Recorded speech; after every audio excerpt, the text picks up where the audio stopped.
ሰላም ሰላም፣ ውድና የተከበራችሁ የመልካም ዩቱብ ቤተሰቦች እንዴት ናችሁ? ደህና ናችሁ አላችሁ? እግዚአብሔር ይመስገን ደህና ነኝ። እኔ እኮ ሳቄ ነው የሚመጣ። እናማ እንዴት ናችሁ? ትናንትና ጋሽ አብርሃም ሄርሜላ ድንግልና ወስዶ በስመ አብ ወወልድ ወመንፈስ ቅዱስ። ኧረ በዚህ ጾመረ እንደወደነ ነገር አውሪ መልካም ቴቴ። አንቺ ምንድን ነው እሱ ልትበለሽ ነው ማለታችሁ ነው እንግዲህ። እኔ ራሱ በጣም እየቀፈፈኝ ነው በነገራችን ላይ ማለት ነው። አብርሃም ትናንትና እያደረካቸው ያለውን ነገር በሙሉ ይደብራል። ለምን ብትል አንደኛ ልጅ ከእናቱ ለጥላ መሆን የለበትም። ማን እንደ እናት አባት ስሙ ነው እንጂ እንደ እናት ማንም ጌታ ሆይ ድረስ። ምክንያቱም እየኖርንበት ስለሆነ ማለት ነው። ስለዚህ ልጁን ቀጥ ለጥ ብለህ መልስ፣ የልጅ ጓደኛ መልስ፣ ልውሌ ወደ እናቱ መለስ ነው የምንለና ሌላው ደግሞ እንደዛ ሆነ አንተ እና ከእናት ማን እንደ እናት። ስለዚህ ልጁን ወደ እናቱ መልስ። ሌላው ማለት ነው ሲቀጥል ደግሞ እንደዛ ምንድን ነው መግማማት? ጌታ ወይ አንተ አሁን ልጅህን ብቻ ነው የምትፈልገው አይደል? ልጅህን ወሰድክ፣ ኦኬ። ልጅህን ብቻ ከወሰድክ ማለት ነው ሩታ ደግማ አንተ ጋር አንተ ቻናል መምጣት የለባትም። ምክንያቱም ሰው ተጣልታችኋል አይደለ? ልጅህን ይዛ ወጥታል። ልጁን ሲጀመር ከእናት ማስቀረት ነው የሚሆንባችሁ። ይሄ ሙሰልሰል ነው። በነገራችን ላይ አንዳንድ ቤተሰብ ምንም ልማታኑ አላችሁ። እግዚአብሔር እንደምላችሁ ሄርሜላና አብርሃም የሚሰሩ ድራማ ነው፣ ከሩታ ጭምር ማለት ነው። የምሬ ነው የምነግራችሁ።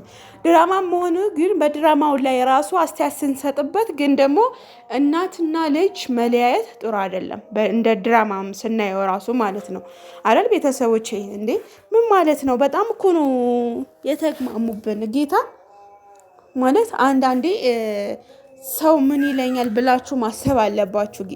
ለብር ብቻ ብላችሁ ክብረኛ እያደረጋችሁ ያላችሁት ነገር ለትውልዱ የሚበክል ነው መስለምን ነገር። ሶስተኛ ደግሞ በቃ እናንተ ክብራችሁ ጥላችሁ ነው የምትሰሩት። አራተኛ በትዳር ላይ ማማገጥን ነው የምታበረታቱት። ገባችሁ? እኛ ስንቱን እንዴ በስንቱ ጌታ ሆይ ድረስልኝ። አሁን እንደዛ ነው የሚያስብለው። የምር እንዴ አንተ አንድ ፍሬ ልጅ ገና 6 ወር እንኳን ያልሞላው ልጅ ከእናቱ ነጥለህ ራሱ ህጉም አይፈቅድልህም። ለሚያያችሁ ሰው ራሱ እኮ ማለት ነው ትዝብት ነው የሚሆንባችሁ። የምሬን ነው። እኔ አሁን ይቅርታ አድርጉልኝ፣ እኔ እናንተ የሆነ ሰፍ ብዬ አላያችሁም። ለምን እንደ በፊቱ ምናምን ወይ አብርሃምና ሩታ መጡ እኔ አልልም። የማልልበት ምክንያት የራሴ ምክንያት አለኝ። ለምን አንደኛ ጥሩ ትምህርት ይዛችሁ አይደለም ይዛችሁ የምትመጡት። ሁለተኛ ደግሞ በትዳር ላይ እንድማገጥ ወይም ደግሞ ባለም ሆነ ሚስት እንደዛ እያስተማራችሁ ነው ያላችሁት። ስለዚህ እኔ እንዴት ብዬ እናንተ ጓጉቼ ልይ ማለት ሀሳብ አስተያየትም የሚሰጥ ሰው እኮ አለ አይደለ?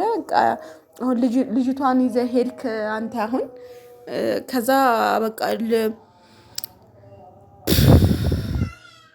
አይ አለ ወይ ማልት ያለ ትግራይ እንደዛ ነው የምታስብሉት። ለማንኛውም ማለት ነውና ሉሌ ወደ እናቱ መልስ ተብላል።